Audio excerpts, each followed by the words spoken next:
Good morning. I'm Dick Johnson. And I'm Crystal Clear. And today we will be interviewing the candidates for this year's presidential election. Alright, let's get started. Indeed. Good morning, Mr. Stearns. Thank you for joining us. Yes, thanks Great for to having have me. you back. We would just like to have you just brush up on your party platform, Okay. please. About all of it? Just go right into it. Okay, well, for education, that's one of our key issues that we really want to address. We feel that recently and throughout the history, the prices of higher education, colleges, have been going through the roof. And so we really want to help students be able to afford a college so they have that opportunity if they desire. Now, this doesn't mean that every person should go to college. They need to know what they want for their career, and for us that might mean a four-year university, maybe a community college, a vocational school, a technical school. There are many different options that can help students reach their goals.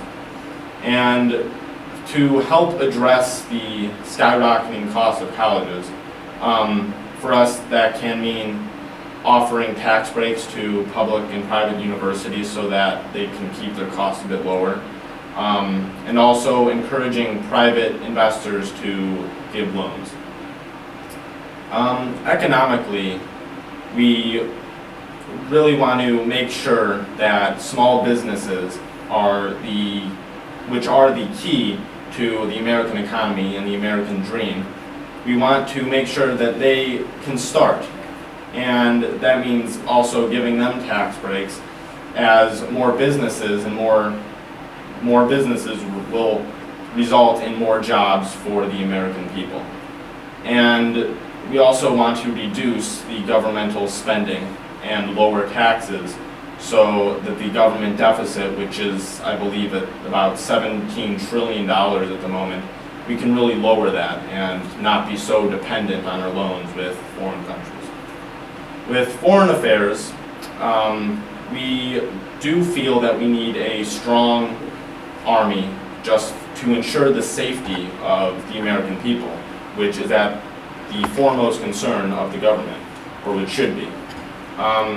With helping or getting involved in foreign matters, we believe that at first offering aid with money or supplies is the first step before really getting involved in sending our troops over to address whatever the conflict may be. Social issues, as I was saying last week, we really don't feel that the government at the national level should get involved. We feel that state governments know their people best and know what they want. So the government giving regulations on these sort of things, that's just not going to work, because the people all across the country in different regions have very different opinions on different issues. Before you go into your next topic, I just want to clarify a certain point. Are you sticking with your position on abortion and gay marriage from last week? My position being that, my personal opinions aside, it is each state's right, or each state has the power to regulate it how they feel their citizens best will be represented. So Okay.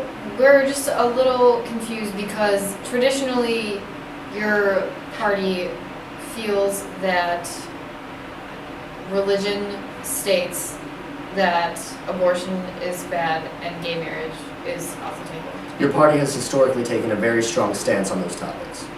And we're just a little confused that you seem to have a different position. You're right, they absolutely have had a more conservative opinion about these issues. But we feel that that hasn't been a very strong point in the Republican GOP platform. And so we feel that although the issues are very divided, as I said, each state knows best what its citizens want. And we feel that having this will allow people to better express or better have what they want. So, yeah, the government or my party has traditionally been more conservative, but we feel that that's just not working anymore with how strong people's opinions are on these topics. Okay, thank Okay. you. Then again, going back to the platform, another big thing is the environment and energy.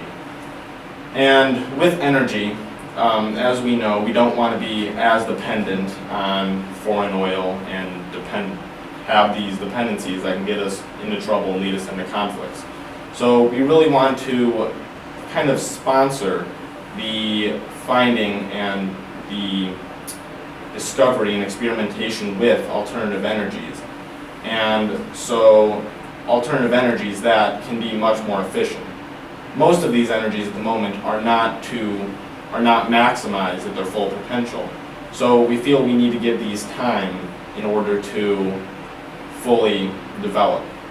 And going along with that, the emission controls, where cars need to be green, as they call it, enough, and where the government tests car emissions, we don't feel that these practices are right, because if a citizen's car does not qualify or does not fit the standards, then they have to go either fix their car or buy a new car altogether, and forcing citizens to do this when maybe they can't afford it or maybe they're just not in that position, that's not right. Okay. Have we touched on healthcare? We haven't. Well, let's touch on it then. Okay. Healthcare, we do feel that certain groups, like retired people and those that are actively seeking jobs but may be unemployed, we do feel that they might need help. And so, but we don't feel that the government should be the one to control all of the healthcare. We feel that the best way is to go maybe a bit joint, but a more privatized sector or more privatized way where the citizens can choose to participate in the program, not where the government requires everyone to be a part. Okay. Well, Really quick, I just wanted to ask you one more question. A hot topic now is minimum wage. What are your opinions on that? very briefly, we're running out of time. Very brief, okay. Yes. Minimum wage, it is a nice thing because, in a way, but raising it only increases inflation. It increases the amount of money in the economy, and while that leads to more spending, it also leads to more or higher prices, and that just, it's a cycle that will continue. Okay. Well, thank you, Mr. Stearns. It was a pleasure, Great seeing you again. Always. of course. All right, good morning, Mr. Russick. We just have a question for you this morning. All right. We would like to ask you to describe your party platform for us. All right, I will do that. All right. The Democratic Party is going to be focused on a few key issues in this election. The first is the economy. Of course, we want to work on creating jobs for hardworking Americans. We could do this by investing in clean energy pursuits, such as solar, wind, biofuels. We feel if we can build manufacturing plants in this country that will manufacture green technology, those kinds of things that will increase jobs for American workers.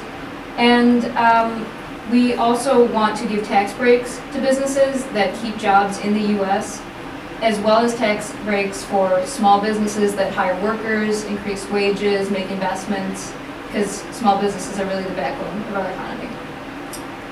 In addition to the economy, we have education, ideas about education as well. We want to invest in primary education through programs like Head Start.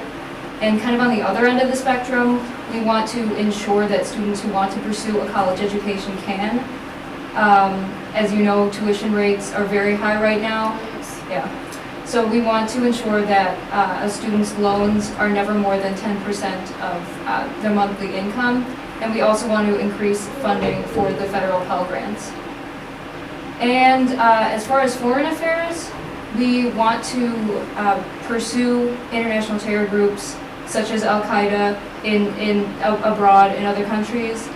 We're concerned about dismantling terror networks, but that being said, we also want to be reasonable about our use of the military. We don't want to send our men and women into open-ended conflicts, because, it's not good for anyone. And we also want to work to reduce the world's nuclear weapon arsenal. This can be done by negotiating with countries like Iran and North Korea to ensure that they don't acquire a nuclear weapon. And if they do acquire a nuclear weapon, to impose, sanctions on those countries if they won't negotiate with us, like that. And as far as social issues, we're dedicated to social equality. We're dedicated to the Employment Non-Discrimination Act, which ensures that employers can't hire based on gender identity or sexual orientation. So we're very dedicated to federal rights for everyone. Would you like to elaborate around or on healthcare? Healthcare, yes. We support the Affordable Care Act. We believe that every American should have access to affordable healthcare. So if something happens to you, if you have a medical issue, you're not facing bankruptcy. The Obamacare Act has some great ideas that go along with it. You can't have your insurance canceled because of a pre-existing condition, or you can't be denied insurance coverage because of a pre-existing condition. Women can't be charged more based on their gender, and Thank you. good. All right. Well, thank you very much.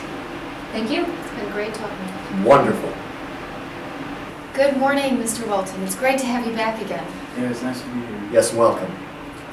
Today we would like to discuss, we would like you to elaborate on your political platform. Please. Okay, I'm going to first talk about education. Our education system right now overgeneralizes our students. I plan on specializing in education. We're gonna keep the same primary school education through middle school, but when you get to high school, instead of taking classes that you really have no use for, you're gonna start going to academies, and kind of like the one we have here. That's only you're gonna start specializing for the job force. You're gonna start training for the workforce. Yeah, that's. Can you elaborate on what are classes that are considered useless? Well, they're not necessarily. It's about specializing. If you're going to go be an architect, you don't really need to know who ran for governor in 1981, right? So it's just about, you're gonna go do something you want to do. You're gonna learn things you want to learn, and not just a bunch of useless stuff that you really don't need on a daily basis. Okay. And it's not to say that history is irrelevant. If you want to go be an archaeologist or a historian or something, you study that. If you want to be a historian, you don't need calculus. It's just wasted time. So you're thinking higher level courses rather than, well, you mean you still want us to have a general base education, right? So that we have general. Yeah. Right. Obviously, education is very important. We need to educate about the government, basic multiplication and stuff like that. It's everything you learned up until middle school, and just after that, you still have general education available. That's always going to be here. Okay. It's just that we need to allow students to specialize in things. We look at the Bartlett Academy. They're all about engineering. We need to have more of that. More people that want to go into architecture, more people that want to go into civil engineering, more people that want to be historians, more people that want to be teachers that can train to do that. So would children then, after the middle school level, choose essentially what they want to go into for the rest of their life? No. Our education under communism is going to be socialized education. So it's all going to be free. You can choose what you want to do. You don't choose something and then you have to stay there the rest of your life. If you don't like it, you switch. There's always going to be academies available to you. Okay, thank you. All right. How about healthcare? Let's hit that next. Healthcare, socialized healthcare under communism. it's basically just the government's going to provide what you need. No, capitalists saying you can't have this because you don't meet the revenue requirements, or trying to like generalize everybody. Like if you have a pre-existing health problem, you shouldn't be denied insurance because you can't help that. You can't decide whether or not you get diabetes. It just happens. So having the government behind you on that will help greatly. Okay. And then can you discuss foreign affairs for us? Yeah, foreign affairs. We need to start keeping jobs here in the States. Start focusing on us. We need domestic production to go up and stop outsourcing jobs. Like, we need to start making incentives here to bring businesses here and create jobs. Because taking everything over there because it's cheaper is not helping the American people. All right. We also would like to discuss social issues. We would like to Yes. discuss Social issues. Please. Anything specific? The hot topics are gay rights, gun violence, and abortion. Okay, I'll start by gay rights. Communism is all about equality, and that is same. It's gender, race, and sex. And if we can't have true equality if not everybody's equal. So if you start discriminating against somebody because of their sexual orientation, that's not right. So the government is going to legalize gay marriage. Okay. Cool. And then how about possession of guns? How do you feel about that? If we look at how easy it is to get guns and ammunition in this country, it promotes people that have mental illness to like be able to get guns and do stupid things. I plan on making it harder to get these weapons and decrease violence in our schools. It's getting sad that when you hear about another school shooting, you're not really surprised. And I think we need to make it harder for kids and people with mental illnesses to get a hold of them. All right, well, I'm receiving signals from backstage, and it seems like that's all the time we have for you, Mr. Welton. All right. Thank you very much for joining us. Thanks for having me. It's a pleasure. Dick Johnson. Absolute Crystal Clear. pleasure. Yes. Good morning, Mr. Krinsky. Good morning. How are you? It's great to have you back again. Thank you. I'm good. Thank you. Today, we would like you to elaborate on your platform for the American. Yes, please do. Well, fiscally, my party advocates for free and fair markets. We like to keep alliterations in our motto so that everyone can remember them, and it's easy to push for, so free and fair. And then socially, we want to focus on the idea of live and let live, where if no one's really harming you, then they can do whatever they want. All right. How about healthcare? Well, healthcare currently being socialized has some positive aspects. However, I would like to privatize it and just really let people decide how much healthcare they want and how much they should spend on it. Government really shouldn't tell you what you can spend on it because that takes choice away from the American people. Also, another question we had, what are your views on education and loans for, say, college students? Well, the reason why tuition has gone up in today's age is not only the great demand for a degree in college, but actually the fact that we're subsidizing it. You see, when you hand out a lot of free money to the people, you increase the demand to go to college, which in turn drives up the tuition costs. So I'd rather not have any free grants or loans handed out by the government, and this would enforce more competition within the education market. Okay. And then also views on some social issues, say, drugs. I advocate the use of not only medical marijuana, but recreational marijuana. I don't believe anyone in Congress or government should tell you what you can do to your body. That's an individual's choice. And not only that, but I believe it will reduce crime and actually benefit our economy greatly. Okay. How about foreign affairs? Well, as a libertarian, we want to bring freedom to the people, so we'd like to focus on humanitarian aid specifically. We only want to help countries that ask for our help because they need our help, and we really shouldn't be policing other nations. Okay. I believe that's all we have for you now. Thank you very much for joining us, Thank Mr. you. Krinsky. It's great to have you again. Thank Of you. course. These have been your 2014 presidential candidates. Yes, it really warms my heart to see such good people running for president. Ah, Dick, you're such a softie. Yes, I am. Thank you. Thank you.